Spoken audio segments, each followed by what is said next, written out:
আসসালামু আলাইকুম। দা ফুটবল জোনে আপনাদের সবাইকেই স্বাগত। স্প্যানিশ লা লিগায় নগর প্রতিদ্বন্দ্বী আতলেতিকো মাদ্রিদের বিপক্ষে গুরুত্বপূর্ণ ম্যাচের আগে একাধিক চোটে জর্জরিত রিয়াল মাদ্রিদ।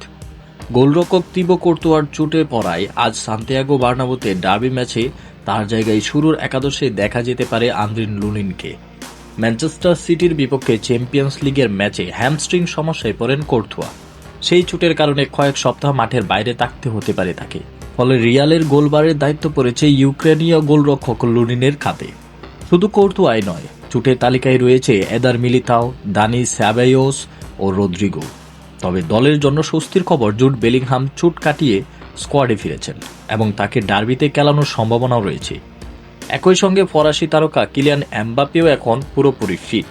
কোচ আলভারো আলবেলোয়ার সংবাদ সম্মেলনে বলেন, একজন খেলোয়াড় মাঠে নামলেই চোটের ঝুঁকি থাকে। কোর্তুয়া খেলতে চাইলেও সতর্কতার অংশ হিসেবে তাকে তুলে নেওয়া হয়েছিল এবং লুলিনের উপর তার পূর্ণ আস্থা রয়েছে। সম্ভাব্য কৌশল হিসেবে রিয়াল 4-3-1-2 ফরমেশনে খেলতে পারে। রক্ষণভাগে Trent Alexander Arnold, Antonio Rudiger, Dean Huijsen ও আলভারো কারেরাসকে দেখা যেতে পারে। মাঝমাঠে থাকবেন এদুয়ার্দো কামাভিঙ্গা, অরেলিয়ানে চুয়ামেনি ও ফেদরিকো ভালভার্দে। আক্রমণের ঠিক পেছনে নম্বর 10 ভূমিকায় থাকতে পারেন আর্দা গুলার। সামনের দুই ফরওয়ার্ড হিসেবে এমবাপ্পে ও ভিনিসিয়াস জুনিয়রের জুটি নামার সম্ভাবনাই বেশি। তাদের গতি ও ব্যক্তিগত দক্ষতায় ডার্বিতে রিয়ালের প্রধান ভরসা হতে পারে।